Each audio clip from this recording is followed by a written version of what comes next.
folks, this is the first episode since the draft, but this also is the first episode since WrestleMania. Because, the last time Jared and I were here, we talked about wrestling. We talked about the draft. So we're going to get into all of that today. And don't worry, guys, for the Patriot fans out there, that one's coming next week. Sorry for the delay, but it's going to be a scheduled draft bonanza. But anyway, want to ask you off the hop, because I say this to myself as a wrestling fan. I didn't have any problems with WrestleMania. The way I always have to think about it is the only thing I had a problem with too is just The Rock feeling the need to do this whole cleanup, when in reality I think it's more just like, it's weird. I feel like there's two parts to it, where it's like TKO and then there's the Triple H element, because Triple H is the day-to-day, but then TKO is like the investors and all this other stuff, to where maybe like Rock's coming in being like, oh, I brought in tickets for Elimination Chamber, which, did he sell it out? Yes. But it was close, sold out also too? Yes. Was there supposed to be 60,000 people there? No. I was at a Jays game Saturday. That stadium now holds 40,000 people. There's been massive downgrades. It's now a baseball stadium. But all in all, like, look, with WrestleMania, I personally didn't have any complaints. Were there a couple matches that maybe were disappointing? Sure. But overall, it was what you wanted from WrestleMania, in my opinion. I would rank it kind of mid-tier. I want to say one thing. I'm not saying it's one of the greatest of all time, but I wasn't disappointed by any means. Yeah, I mean, I would say, given the card going in, it was pretty much in line with my expectations, except for I had a lot higher hopes for Cena and Cody. I actually thought the match was fairly on track to delivering up until just kind of the way things went down with Travis Scott, and I just thought that, you did see it coming. I think that, people had hoped that that was going to kind of be the first domino to fall, and that it would have ultimately led to a Rock appearance. And, I think more of a crescendo finale. I don't think they really stuck the landing there. But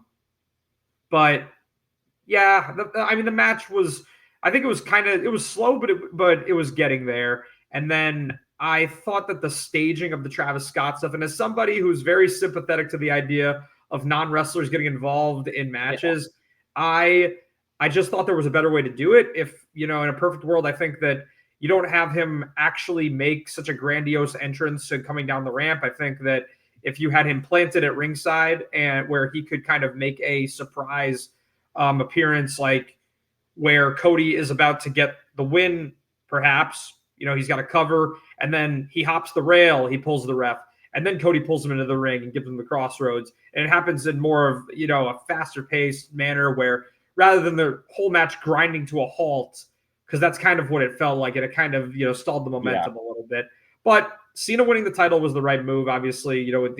They clearly have a whole rest of 2025 to go in terms of storytelling with the new heel character. So that's all well and good. As for the rest of the show, I think that there were definitely some standout matches, like the women's triple threat on night 2 was outstanding. I want to say one thing about that match. Yeah. The booking of the finish was just chef's kiss. The fact that because we all know what they're doing, that they're planting the seeds for a Bianca and Rhea match. Probably I would wait till New Orleans for that to happen. Mm-hmm. But the fact that happens, and then Io's like, you think she's dead, and then she comes in and rolls in and gets it. Cinema. It was that match. Another one I was waiting for you, because I wanted to give its flowers to, the Sin City Street fight with Priest and McIntyre. Absolutely, yeah. I mean, I thought both guys had, very grandiose entrances. Priest with the live Slayer entrance was a really nice touch. That was awesome. Yeah, because he's actually hosting one of their concerts in Europe this summer. I'm forgetting the name of the show, but I think it's like a metal festival that Slayer is headlining, and Priest is obviously a big Slayer fan. Obviously naming his finish after South of Heaven years ago. I think he even had that name back in Ring of Honor. So long time connection there. So that was a cool touch. And the two guys, they just worked their asses off. You could just tell it was like, hey, we are going on second, but we are absolutely going to make our minutes count.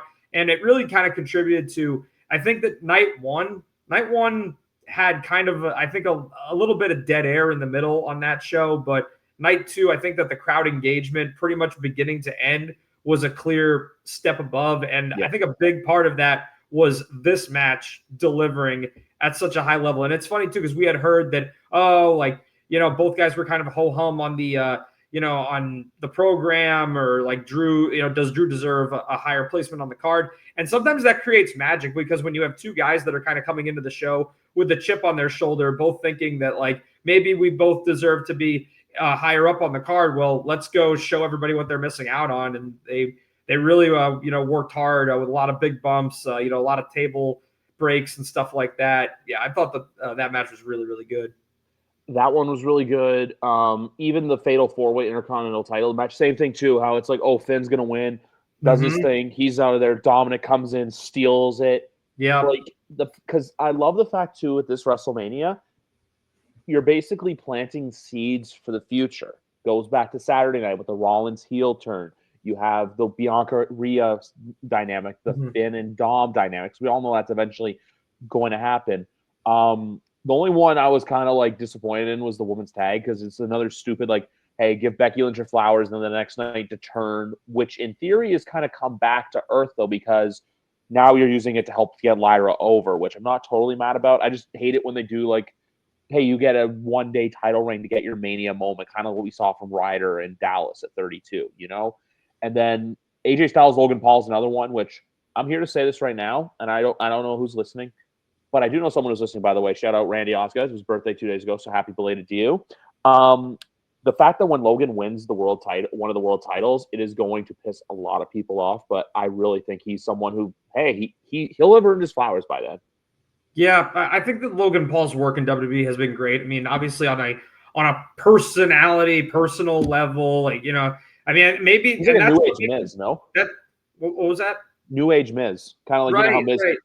The cocky prick that comes in and like kind of just steals the show. Yeah, except that this cocky prick has been delivering at a high level in the ring pretty much from day one. I mean, I can really not think of any other outsider that has picked up pro wrestling as fast as Logan Paul has. I mean, his matches have all been outstanding since he came on the scene, and I definitely think that he'll have a world title reign in his future. I don't know if it's going to be the undisputed title necessarily, although he's got a long ways to get there. People forget this is a pretty young guy. I mean, I think he's got to be only about 30 years old. Yeah, like I'm not here saying like, hey, he's going to win this like next year, but eventually he's one of those guys where you like I did this with WWE in like 2010, where I'm like, hey, you had at the time Kofi, Barrett, Cody, where it's like, hey, these are guys who could win. Obviously, only 2 of the 3 have won world titles since then. This is 15 years later. But I'm saying if you look at WWE in like a 5 to 10 year window, it's like the guys who you think that can be there. Him, Braun, Mello is another one, which leads us to the next one. The way that the turns were done in that triple threat match, one, I expected. I feel like we all kind of knew he was going to turn on Punk. Sure. It's the fact that he turned when the Roman won, and then he aligns himself with Seth. But then when I feel like it's good too, because now with Seth, his whole like fashion stuff, it's fun to sing his song, sure. But I feel like Seth's one of those guys where he's kind of better as a heel. It's not, and I'm not here to say he's a bad face. I just think when you have him as that bad, like when he's got that cockiness to him, it adds just a little more, the swagger points increase. Sure. I mean, I think that it just gives him more to talk about on the mic. And It's funny because going into Mania, I had said that I was really hoping that, and I know a lot of people were expecting it too, that Heyman would separate from Punk and Roman after this show. And I was thinking, man, like, if only this guy would manage Braun Breaker. Like, I want to see Paul Heyman be utilized to elevate younger talent instead of working with these main eventers that are already over, that also only have so many years left. And as it turns out, kind of having your cake and eating it too with what they're establishing now with this new faction on Raw. I mean, there's even been talk about potentially adding other members to the group. They've been talking like this is going to be potentially like a new version of Evolution, which I think I'm all for, because going into Mania, I was having this conversation with a lot of people how WWE has kind of been pushing the same people for the last 5 to 8 years, I would say. And, age in wrestling is not everything. I mean, it is all about how you take care of your body and how you're feeling, all that. If you can go, then you can go. If you're over, then you're over. However, it is definitely worth pointing out that pretty much all the guys that have been featured at the top of the card for WWE in the 2020s have been on the other side of 35.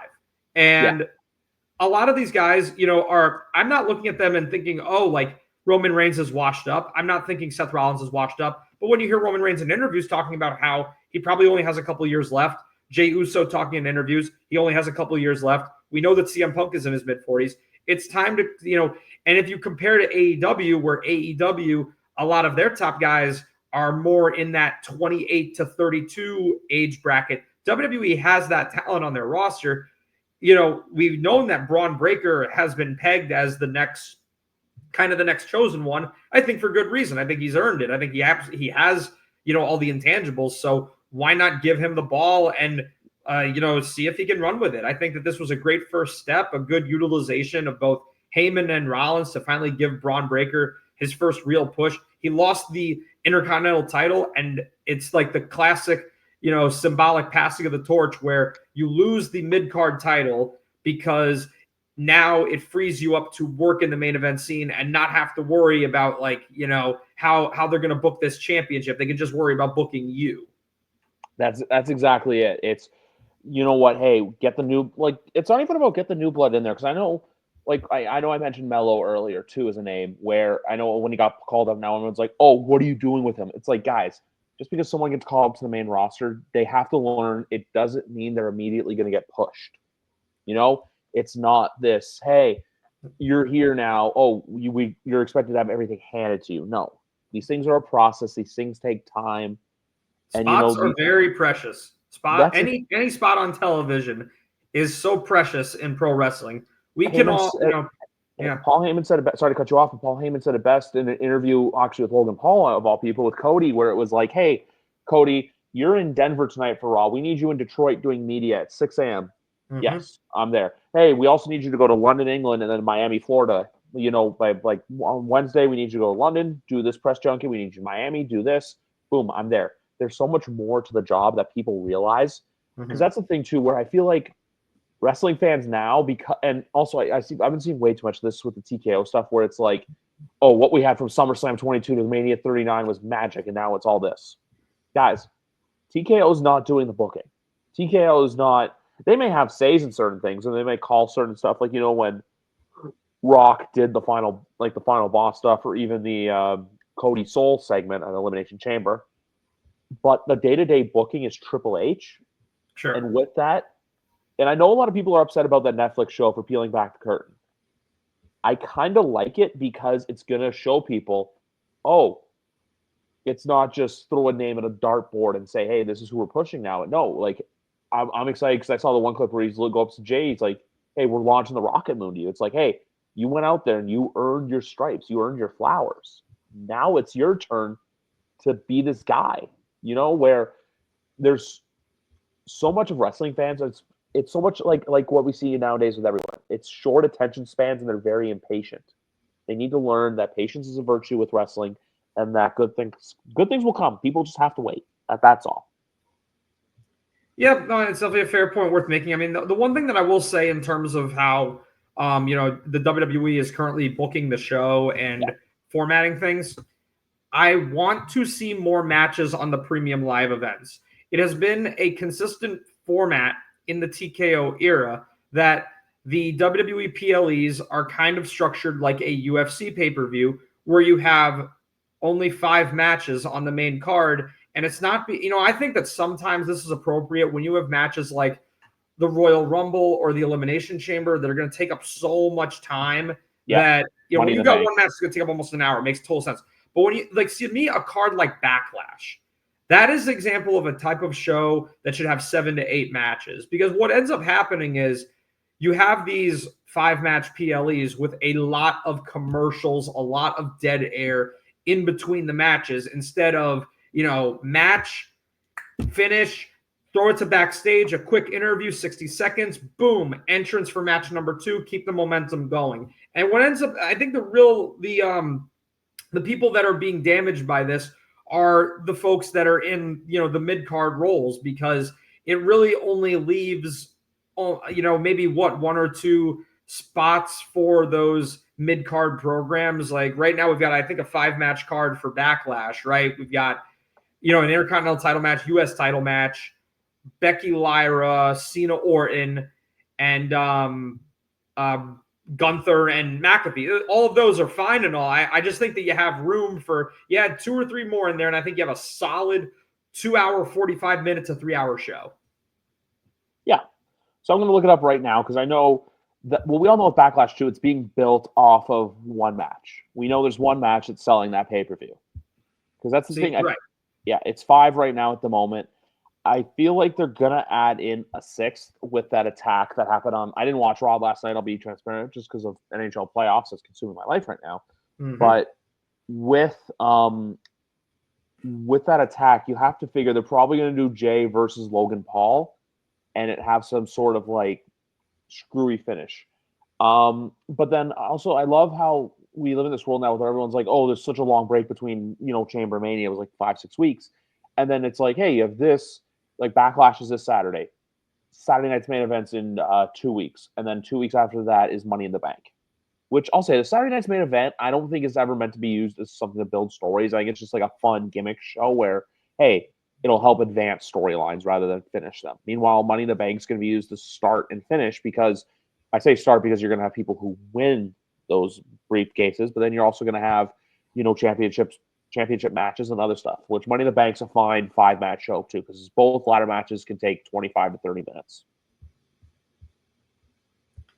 Yeah, no, it's a fair point for sure. Like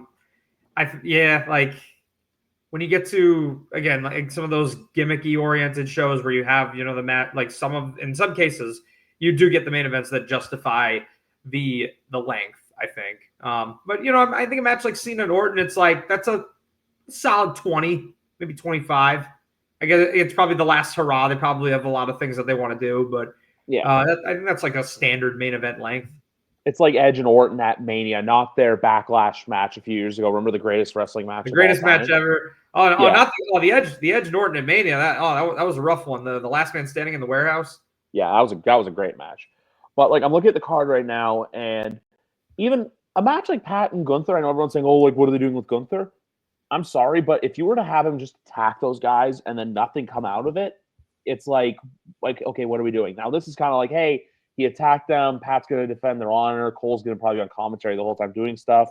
Mm-hmm. But it's a way to build back up Gunther because, look, does Gunther need to be in the title picture immediately? No, but we know he's going to be one of those guys that's there in the mix at all times. He's like that. Yeah. He's the secret ace in the hole.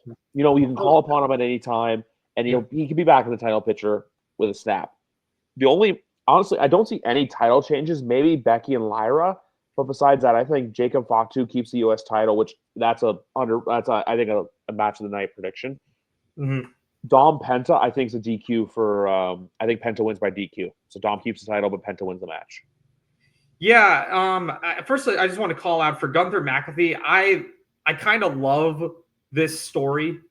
I thought that Pat McAfee's promo where he called out Gunther for the match was absolutely incredible. I think it will go down as one of the best promos of the year. It came from the heart. If you took that promo and you put it on, insert babyface, like if Jey Uso cut that promo, on Gunther like 2 months ago, I would, and he did win the title anyway, but it's the type of thing that would get you like super amped up to see like, oh yeah, I want to see this guy win the title in the main event of WrestleMania. Like that's my hero.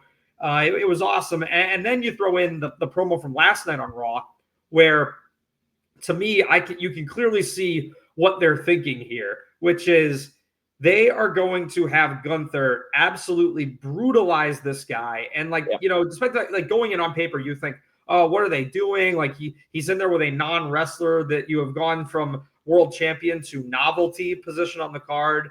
But Pat McAfee, has always delivered when he has stepped in the ring for WWE. All his matches have always been really good. He's a great athlete. And he can still, he's trained. He knows what he's doing. And you can clearly tell that what they're going for here is a finish that is just going to make you look at Gunther like you are the absolute lowest class scum of the earth motherfucker. motherfucker, like, fuck you. You know, like that is what they're going for. Like, you're gonna get this where he just will not stop beating the crap out of this guy. Yeah, it's just gonna be like 10 to 15 minutes of this. Here's the other thing too, though. I like to say with Gunther in this match, the good people can work with the good people. They'll find a way to make it work. The greats will find a way to make it work with anyone who you put them in the ring with. Look at Sami Zayn and Johnny Knoxville from Mania a few years ago. You know, AJ Styles and Shane McMahon. One of the better WrestleMania opening matches within the last 10 years. That match was AJ Styles' best WrestleMania match. And that is atop a list that includes Logan Paul, Chris Jericho, Randy Orton, Shinsuke Nakamura. The best match, Shane McMahon. I always remember because I was there with some people and someone was just like, that's how you start a fucking WrestleMania. Like, it was just, such a good match. I kind of wanted Shane to win that match just because, but then everyone was kind of looked at it as like, what do you mean by that? But, you know, because I used to say this too with wrestling, we're at that awkward point right now where, look, from basically Survivor Series until the middle of April, you can go on cruise control because you know WrestleMania is around the corner. It's that season. It's this time between now and SummerSlam and between SummerSlam and Survivor Series where you really have to work because that's when you start to lose gate numbers because you're not selling out consistently every week. Even though I do love WrestleTix because they post the numbers of selling the ticket numbers and they're doing decent numbers. Like last night I think was 11K in Omaha. But you know you got to do stuff to get people in, and the fact that they're still drawing big numbers because I know there's always a huge dip after Mania. If you can avoid that dip to where, you know what, you're barely selling the upper deck, fine by me. So that's the big thing there. And you know what? Eventually Money in the Bank happens, and then we'll see if Night of Champions happens, and then SummerSlam will be here before you know it, to which I'll say this. I loved everyone freaking out over those. Like, oh, these tickets are $40,000. It's like, no. The on-location crap is $40,000. The real face value tickets, I looked at it. It's not terrible. It's not cheap, but it's not like, you know, breaking the bank. Yeah, large market, New York. I mean, you got to figure. Also, the way that the show's been talked about initially and kind of the way WrestleMania was booked, it kind of makes me think that SummerSlam may end up being this, like the real WrestleMania card almost. Yeah. I think that you may see a more, not just like a more stacked card in terms of like the caliber of the matches, but in terms of storyline culmination, you may actually see more consequential things happening at SummerSlam this year than WrestleMania. Because WrestleMania this year was more of like a storyline catalyst. I was talking about this with Big Rat recently. Yeah, I completely agree with you, especially too because it's the first two-night SummerSlam. Which also I'll say this too. If you want to keep WrestleMania and SummerSlam 2 nights, I'm fine with it. I wouldn't do it for the Royal Rumble because at that point you're kind of just like, I don't know what you're asking for. I don't think it's a good idea because what you're going to have the men and the women's, because for as good as the Royal Rumbles are, the women's one has been super wonky where there's some years where it's just not good and then there's years where it's really good. So I think you just keep it as is. You have the women open, you have a couple matches, some filler stuff, and then the men's. But no, I completely agree with you. I think that they're planning, they're going to do stuff at SummerSlam that to where we're all going to be on here being like, you owe Triple H an apology. You look stupid. You continue to doubt him. I stopped doubting. I never doubted him after Elimination Chamber when he was like industry-changing weekend. I'm like, okay, this is where you stop doubting Triple H. So I think it's one of those things too where I keep saying this with him. Just let him cook. You know, let Triple H cook. That's the only thing I have to say about that. Yeah, no, I mean, trust the process. Like, you know, they do have a track record of really delivering when they need to over the last few years. You know, the long-term vision and the payoffs have pretty much always been on point in this era of the company. It's really a breath of fresh air from that, you know, just periods past where you would have a set of storylines for just one pay-per-view, and then all of a sudden, you know, the next night on Raw, like everything changes. And it was like, it would feel very like abrasive and sudden, like the changes of direction. And now knowing that like everything that Triple H books is pretty much done very intentionally. It's why he's gotten very high marks from talent over the last few years. You know, even guys that are like out of the company now, like Corbin, for example. You know, Baron Corbin has said like, you know, how Triple H was just so good to work with in terms of like agenting matches, and like he's the type of guy that, when guys get stuck trying to map something out, they go to him and they're like, oh, hey, like, what do you think about this? We're trying, this is what we have in mind for this sequence. And then, Triple H throws his little spin on it, and the guys go, I never thought of that. No, the guy's a genius.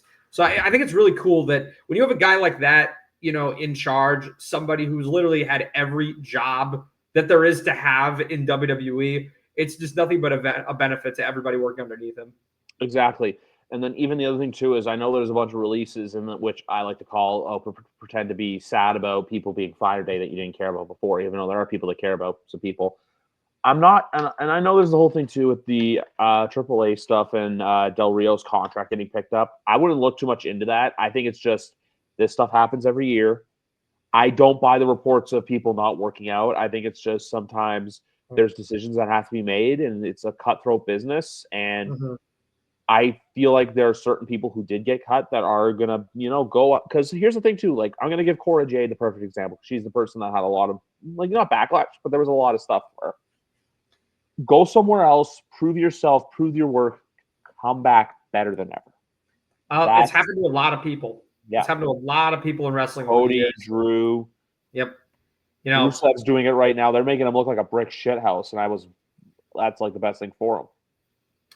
Yeah, I mean, wrestling has always been a cyclical business in the sense that watch your back. Yeah,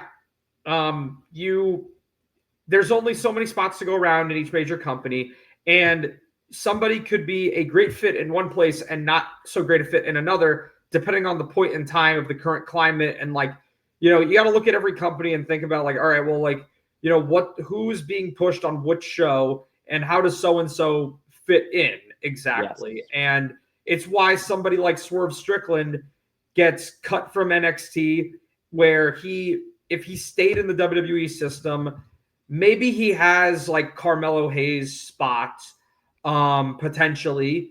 He is undoubtedly a very talented pro wrestler, but he may have had a lower ceiling to go in WWE.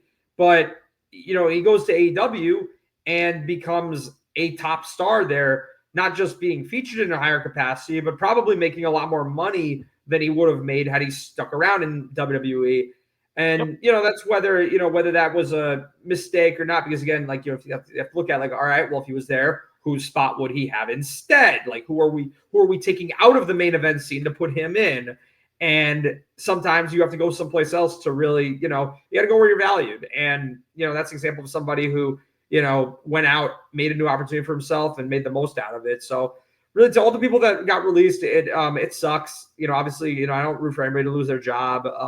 But a lot of these releases coming at the NXT level, it really just goes to show when you talk about WWE Performance Center, NXT, there are so many wrestlers in that mix, and they're all trying to get to the next level.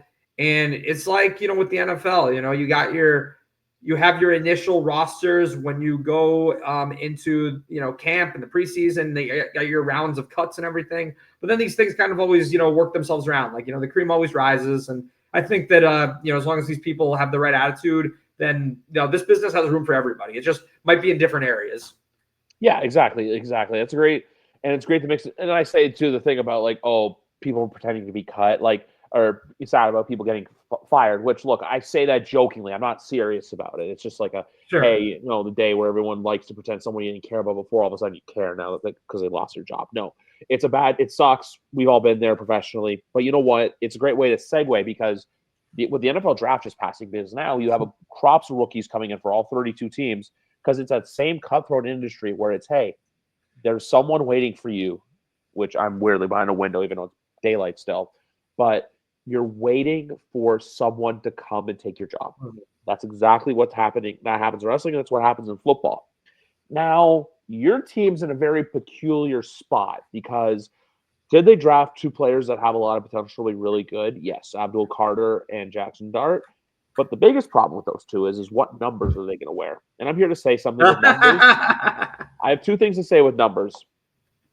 One, if a number's retired, it should just stay retired. I don't think there's any of this asking like, go. It's like, for example, with wrestling, like imagine a wrestler comes in and goes, "Hey, Sean, can I recreate the Heartbreak Kid gimmick? It's like, no. It's like going to Stone Cold saying, hey, I want to be Stone Cold Steve Austin. It's like, great. That's the reason why there's only one of certain gimmicks. It's the reason why it's called one of a kind. To where Abdul Carter, look, change your number. I know you went 56. Lawrence Taylor, no. I know 11's Phil Simms, and Phil wanted to, but there was a whole thing. It was actually Phil's mom and daughter who said no. Really funny story. Also for Jackson Dart, too. I'll say this with numbers, and I know that with numbers it's a little different, but if the Yankees don't run out of numbers ever, it's like the same thing, too. Imagine like the new shortstop, Ben Rice, or Ben Rice on a shortstop, I'm not sure position he plays. But it's like Ben Rice walking. It's like, hey, Ben, what number do you want? I want the number 2. You go fuck yourself. George would be turning grave. If he was still alive, he would have punched the kid in the face. You know what I mean? Yeah, it's like numbers get retired for a reason. Yeah, players earn that. Can I have 20? Okay, now you're buried 6 feet under. But you know what I mean? I feel like in the NFL, people have to like. I know Neighbors went to number 1, which was retired, but he got permission to wear it. I just think that look, honor the past and look to the future. That's my big thing with it right now. Yeah, no, I think that we shouldn't get so hung up on the jersey number thing. I wish Abdul would give it a rest. I mean, LT, his number's retired for a reason. I think that Abdul's going to be fighters of all time. Yeah, I mean, Abdul's gonna have his own legacy. I think that just wear whatever number's available and just make it your own. The number doesn't matter. Like what matters is what you do on the field. And I'm more excited for the player that he's hopefully going to become.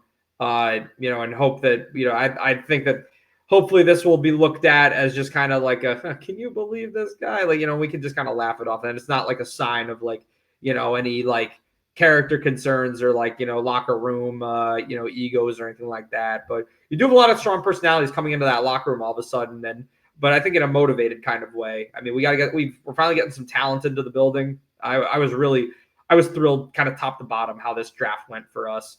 We won't know really how good it was until the season starts, but I think that this might have been Joe Shane's best work that he's done as GM. So I agree with you there. I look at the Abdul Carter pick as just, look, that was BPA, best player available. You take it. You don't think about it twice. You just you do it.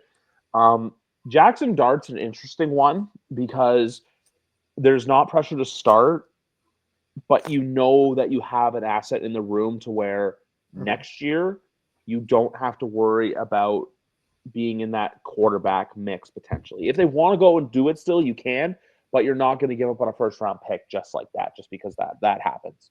Right. Yeah, with the draft this year, look, because I think the Giants right now, like what we were talking about a few weeks ago, it's pro quo in the sense of they don't have to be winning games with a capital W, but they can't be losing games. They need to be that good mix of you're either on the edge of 500 or you're playing 500 ball, which hopefully returns in a couple of years because 17 games just freaks me out. It's just like, oh, hey, you're 8-9. It's like, can we just do it so it's like 9-9 instead? I like even numbers too. Even numbers for my OCD. It just it makes for it all. Which, hey, that's a podcast style. Even numbers.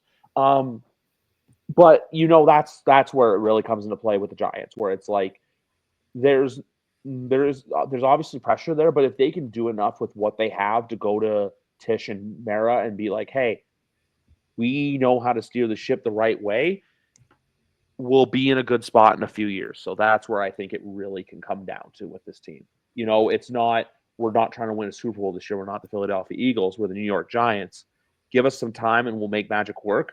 Also, I'm here to say right now, Cam Scadaboo will be running back 1 opening day for you guys. I was really I'm really excited about that. I mean, I think that he was the icing on the cake that was like, okay, all right, now I'm starting to see us address some real holes here, and because I thought that Tyrone Tracy last year, good, there were flashes for sure, but I didn't see enough to tell me okay, this is he's got top running back of the league potential. He totally is our RB1. I thought that was encouraging. There were a few good games in there, but I'm not ready to bet the farm on him and make him our bell cow. Mm-hmm. And now I think that you got the makings of a good RB tandem with, Scadaboo, I think can be, again, RB1, maybe it's a platoon situation and he earns more reps and Tracy kind of becomes more of a receiving back.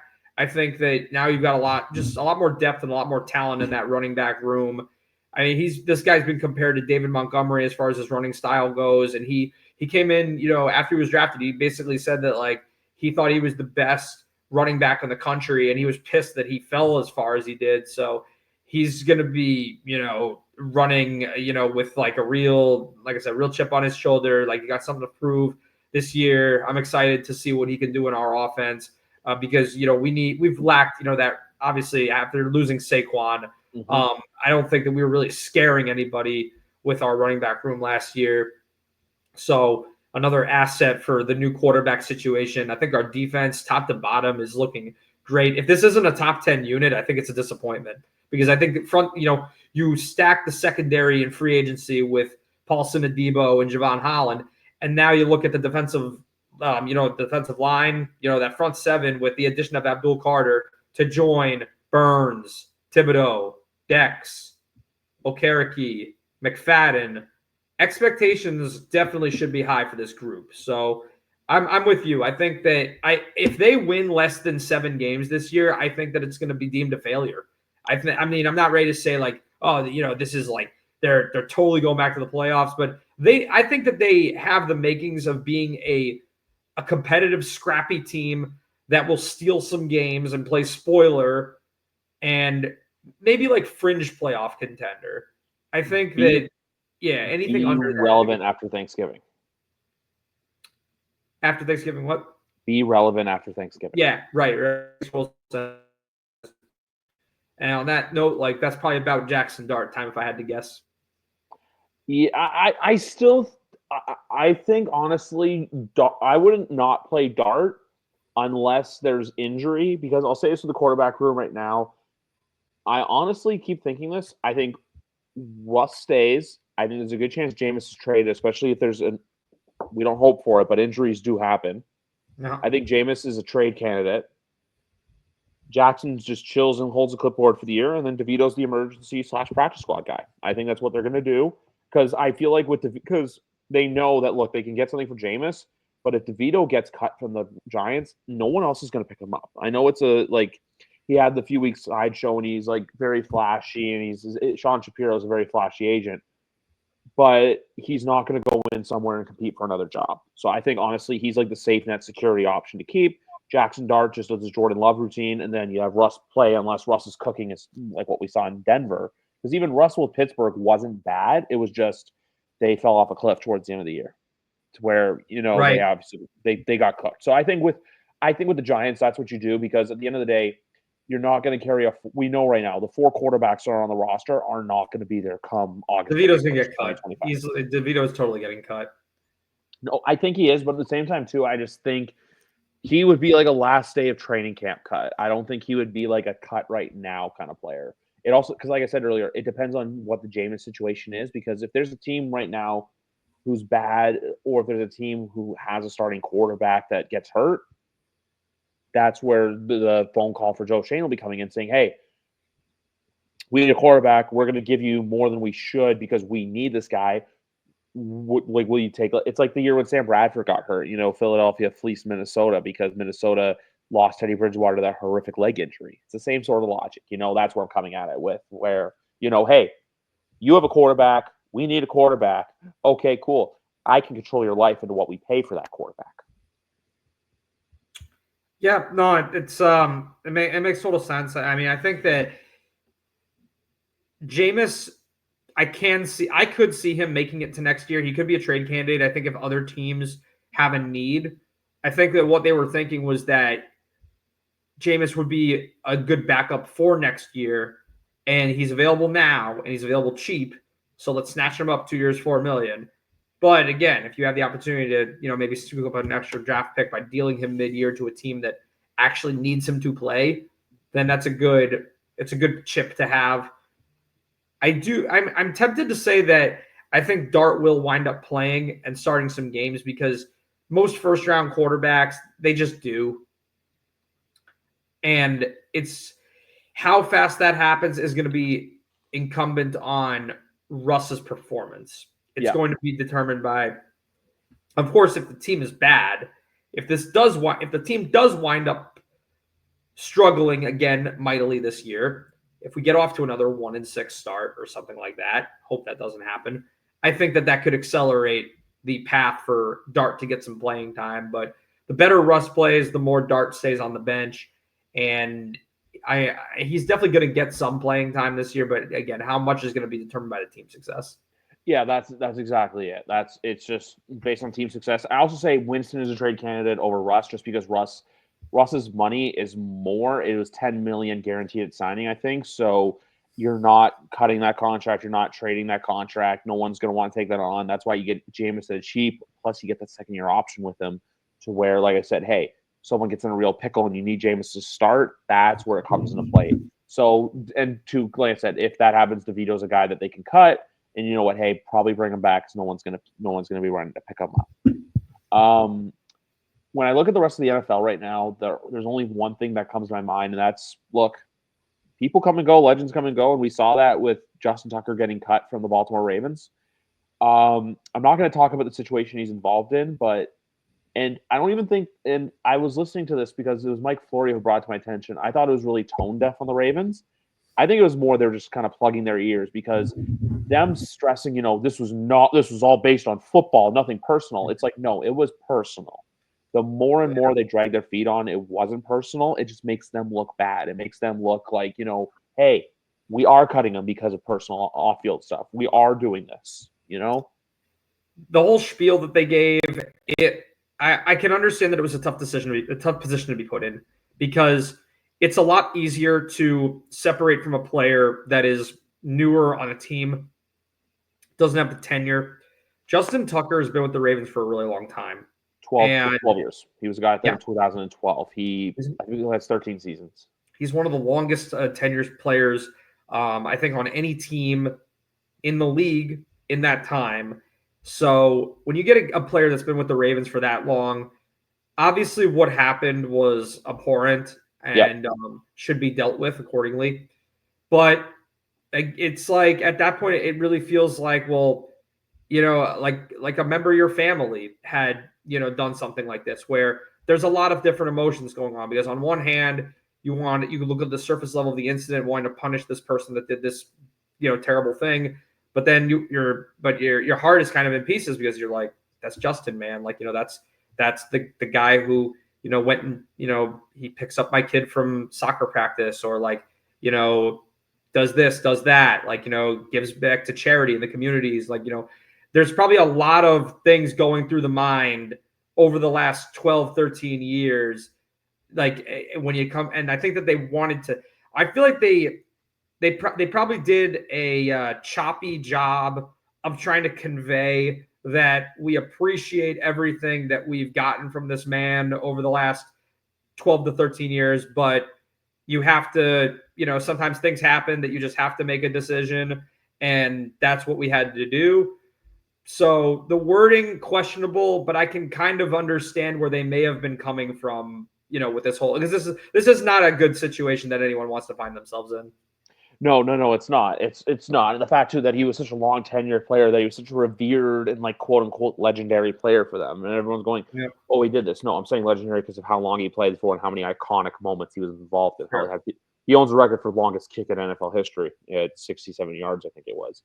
And let's not forget too, it's like, and not to lionize a guy who just has been accused of some pretty serious crimes, but Justin Tucker's arrival on the Ravens was really pivotal, because they had just lost the AFC Championship game to your New England Patriots because of one of the greatest whiffs by a kicker in NFL history. So priority number one, we need a kicker who is automatic. That was priority number one. What is our option? Exactly. Billy Cundiff. Oh my God. I remember where I was. I was literally watching the game with my mom and one of my friends, and I was like 18 at the time when this happened. And I was just ready. I'm like, we're going to overtime. It was like a 23-yard kick, and he shanks it. And in that moment, I was like, because remember at that point it was like obviously like the last time we were in the Super Bowl before that was the same thing as 2008, where you guys beat the Packers later that night. You beat the. It's kind of funny. Both of us came to the Super Bowl that year because of special teams blunders. The Niners with the muff punt from Kyle Williams. Kyle Williams is right. Kyle Williams with you guys. I remember too. I think it was like Lawrence Tynes was just like running around the field, like holy shit, we're going. But no, with that one, like I said, I remember, and then he missed the kick, and I was like, holy crap, we're going to the Super Bowl. Like that's where it just like all kind of set in, where it was like this big deal because obviously, look, it had been at that point 6 years since they last won one, and 4 years since they were, or it was 4 years since they won, and it was seven since they last won a Super Bowl. So it was like one of those first playoff moments, and also because the year before was that terrible, just disgusting taste in my mouth, lost to the Jets in the divisional round. But no, like I always say this with the NFL because there's never really an off season. There's just more of an off period, you know. Mm-hmm. Right now, kind of relates into that because there's nothing going on until schedules come out next week, and contract talks, and then obviously mini camps and OTA start next month. Because that's the longest part of the off season when you have OTA, when you have mini camps go from basically June 9th to the 12th or 10th to the 13th, I think it is. Because from June 13th until July 22nd, everyone's on holidays, and then July 22nd, it's just full steam ahead for 6 months. So for all those like waiting and patiently, guys, just remember football is right around the corner. My neck of the woods, it's coming back in a few weeks. In Jared's neck of the woods, it's coming back in a few months. So you just gotta be patient and enjoy this beautiful. I don't know what it's like in Connecticut today, but in northern Ontario, it's nice and sunny and warm. Can't complain. Yeah, no, it is. It's definitely true. I'm getting my fill of baseball this week. Going to a couple. I actually have three. I got three baseball games in the next 10 days. I'm attending. Yankee game tomorrow night, Mets game Friday, and then Subway Series the week after that. We're in. I was at the Jays Guardians game on Saturday, which was fun, but they ended up blowing into the ninth inning, so it was bad. But you know what, guys? It's like I said before, like there's a lot to look forward to, whether it's wrestling, whether it's baseball, whether it's football. It's just enjoy the nice weather because before you know it, September will be here and we'll be in full swing for everything. But anyway, guys, we just want even numbers. We're having a good time. For the Trust Fund Benefactor, Jared Silverclate, I am Griff. Have a great night, guys. We'll be back very soon with much more football content.